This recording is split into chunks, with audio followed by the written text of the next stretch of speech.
LeBron James and Anthony Davis together shooting only 33%. That's their worst field goal percentage as teammates. So Lakers lose to the Thunder. They now fall to 2-2 in the bubble. Nick, I'll start with you. How concerning were the Lakers in their blowout loss to the Thunder last night?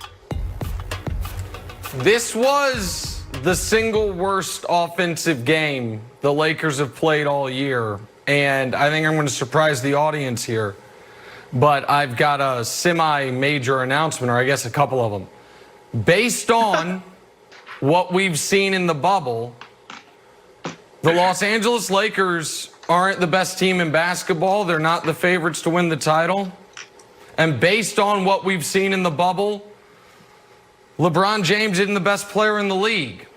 So congratulations to the Phoenix Suns, who are clearly the favorites, and TJ Warren, who now holds the championship belt of best player alive. From LeBron. Because we need to base our analysis fully and totally and solely on these first 4 games of the bubble. And the Lakers have had their 3 lowest field goal percentages of the season. In the Clipper game, the Toronto game, and then the game last night. They have the worst offense in the bubble. So listen, clearly LeBron's old and busted. Anthony Davis wasn't that good, and the Lakers be lucky if they get out of the first round. I mean, that's one way to do it. That's true. The other way is they ain't shooting well. They got no motivation after they beat the Clippers in the one game they needed to win in the bubble when LeBron shut down Kawhi and Paul George at the end of the game after hitting the game-winning shot. I know that happened so long ago we forgot about it. It was 5 days ago. And so because of that, they are, listen, lack of motivation, LeBron not playing well, and the single worst shooting any team has had thus far in the bubble and maybe all season over the last week. It's Broussard. It's been a perfect storm of suck. But I am, contrary to how I started, I am not going to overreact. I think the Lakers will be absolutely fine. And once they get the real LeBron James back, they will look like they have looked, Broussard, I believe, throughout the entirety of the season. I'm frightened. I'm terrified. I'm scared. Because I actually agree with Nick Wright. I mean, look, there we go. The Clippers and the Bucks are 1-2, and TJ Warren looks like Michael Jordan. I mean, look, let's not overreact to what's going on in the bubble. And it's look, bizarre LeBron, world. It is bizarre world. And LeBron has made references to, adjusting and things off the court that he didn't want to get into. He mentioned after the game. He's obviously said he misses his family desperately and his mother. So maybe there's some stuff off the court where he's just adjusting to not being with his family. It's stunning to see him, of all people, shoot 42% because LeBron is always an efficient scorer.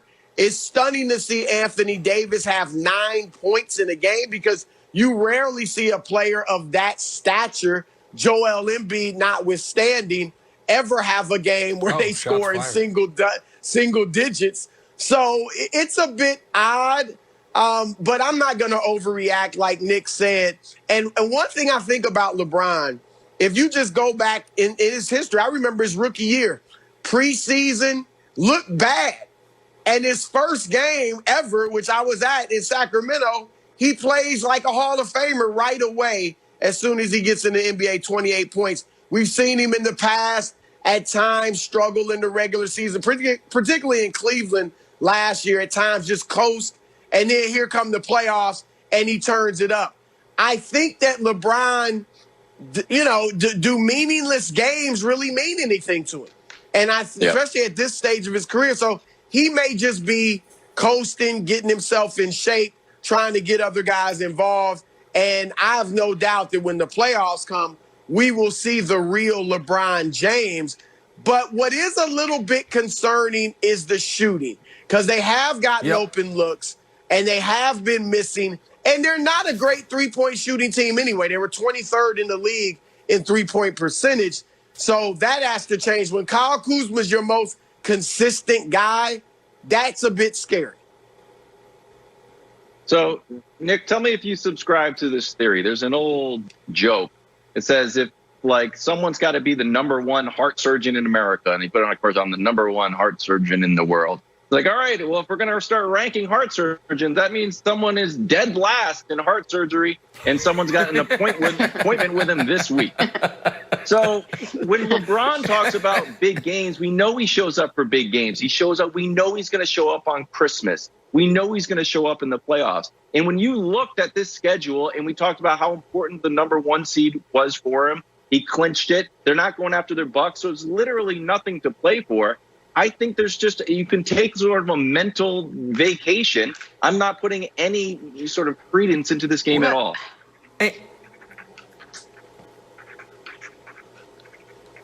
Good. So I thought Jenna was going to jump in. My apologies. Go ahead, Jenna. Yes, please. No, Jenna, go. Can something be said for momentum? Can something be said for these guys were off for a couple of months? Good question. Sure, it was a meaningless game. They already clinched the top seed, but how about ramping it up and working on that three-point shooting and working on all the little things? Well, can something be said for what that ramp up would look like heading into the playoffs? Yeah, so I guess 2 points there. One is the shooting part, no matter how meaningful or meaningless a game is, you're always trying to make jump shots. And they are just missing open jump shots. Now, I am hesitant to say like it's the sight lines. It's weird. We hear about shooters in different arenas, how it feels for them. Because I did hear before the bubble started, some shooters say it is perfect for shooters because of the sight lines. So I just think they are just flatly missing open shots. And this is why I do think for the Lakers, that 1 seed that they clinched a few days ago is so critically important for them because they are going to, particularly LeBron, be able to get back in the flow of things in games that matter against whomever they play in that 8 spot is going to be a bad defensive team.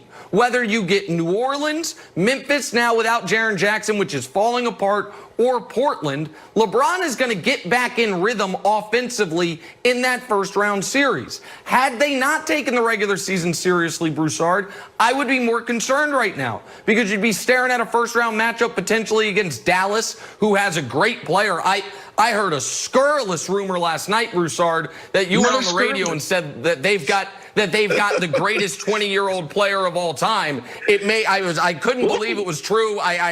Whoever said it to me, I was like, no, Broussard, as much as I love Luka, Broussard wouldn't have said that about LeBron. But regardless, they've got a great player, and that could be, you go into a Mavericks series with no home court advantage and a cold, and they put 125 on you in game 1, and all of a sudden it's an uphill battle. So I think, Chris, because they're the 1 seed, they're going to be able to ramp up once the playoffs actually begin. And yeah, they got to hit shots. Danny Green's got to hit his open shots, Broussard, and LeBron's got to play well. He hasn't played well yet, except at the very end of the Clipper game. I just don't think that will repeat itself. Yeah, I agree with you. Look, I think you're overstating the value of the 1 seed. It certainly helps because I think they're getting Portland. And while Portland isn't great defensively, and certainly they don't have an answer for LeBron James, they do shoot the lights out. And because of the play-in game, which I'm certain is going to happen, or play-in series, I think that the Lakers won't have, they won't know exactly who they're facing in that first round like the other the other seeds in the West. So it won't be as huge of an advantage, I don't think, as you're saying. But I do think that the Lakers will win it, whoever they play. And I think by the time they get to the second round where they've got a team, maybe a Houston, that can challenge them, I expect them to be playing well, particularly LeBron James to be playing well. I did say Luka has been the best 20-year-old we've ever seen statistically, leading his team. True. Now, I'm willing to rethink it. I'm willing to rethink it. Okay. But statistically, and as far as leading his team to the playoffs in the mighty West, it's hard to argue. Only 2 players have done what he's done statistically. Broussard. I know. I'm just saying. I'm thinking. I'm willing to think about it. But Luka he's accomplished more than LeBron did at 20. He's accomplished more. Don't think too hard. That's another. That's not a doubt. Lakers lose last night badly. They dropped to 2-2. Hey, guys, how about this? We're just 35 days away from the start of the NFL season. One of the burning questions coming in, will Vintage Cam be able to handle Vintage Bill? First things first.